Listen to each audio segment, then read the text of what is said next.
Hi అండి. చూసారా మనకి చిమ్నీకి ఉండేటువంటి ప్లేట్లు జిడ్డు పడతాయి కదా, ఎవరు వీలు బట్టి వాళ్ళు 25 డేస్ కానీ నెలకు కానీ క్లీన్ చేసుకుంటూ ఉంటారు కదా. నేను చేసేటువంటి ఈజీ పద్ధతి చూపిస్తున్నాను. ఒక టబ్ తీసుకొని దాంట్లో మామూలుగా మనం వాడేటువంటి డిటర్జెంట్, తినే సోడా వేసేసి బాగా నీళ్ళైతే వేడిగా ఉండాలండి. ఈ ప్లేట్స్ మనకు అవకాశం ఉంటే కనుక వంట అంతా అయిపోయిన తర్వాత నైట్ వేసేసుకుంటే బాగా నానతాయి.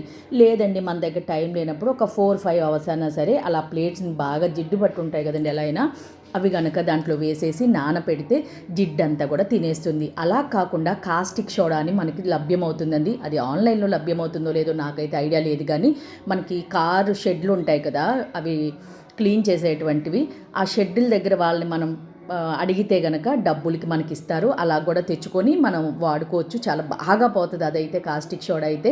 అలా కూడా నేను ట్రై చేశాను. ఇదైతే మనకు ఖర్చు ఏముండదు, ఇంట్లో డిటర్జెంట్ ఉండి సోడా అందరికీ ఉంటుంది కదండి, ఈజీగా పోతుంది. ఒకటే ఏంటంటే మనం డిష్ వాషర్ చేసుకుంటాం కదా, క్లీన్ చేసేటువంటి స్క్రబ్బరు అయిపోయిన తర్వాత పాడేయకుండా దాన్ని కనుక మనకి ఒక మంత్లీ ఒకటి ఉంచుకుంటే ఆ అరిగిపోయింది మనం ఇలా రుద్దితే కనుక ఈజీగా వచ్చేస్తుంది. చాలా ఈజీ. ఆ జిడ్డిది నెక్స్ట్ మనం పడేసుకోవచ్చు. చివర్లు కొంచెం టూత్ బ్రష్ అంతే మనకి మురికి ఆ జిడ్డు అంతా పోయి ఎంత క్లీన్గా వచ్చిందో చూడండి. నాకు మొత్తం అంతా కూడా 2 ప్లేట్లు క్లీన్ చేయడానికి 10 మినిట్స్ పట్టింది అంతే.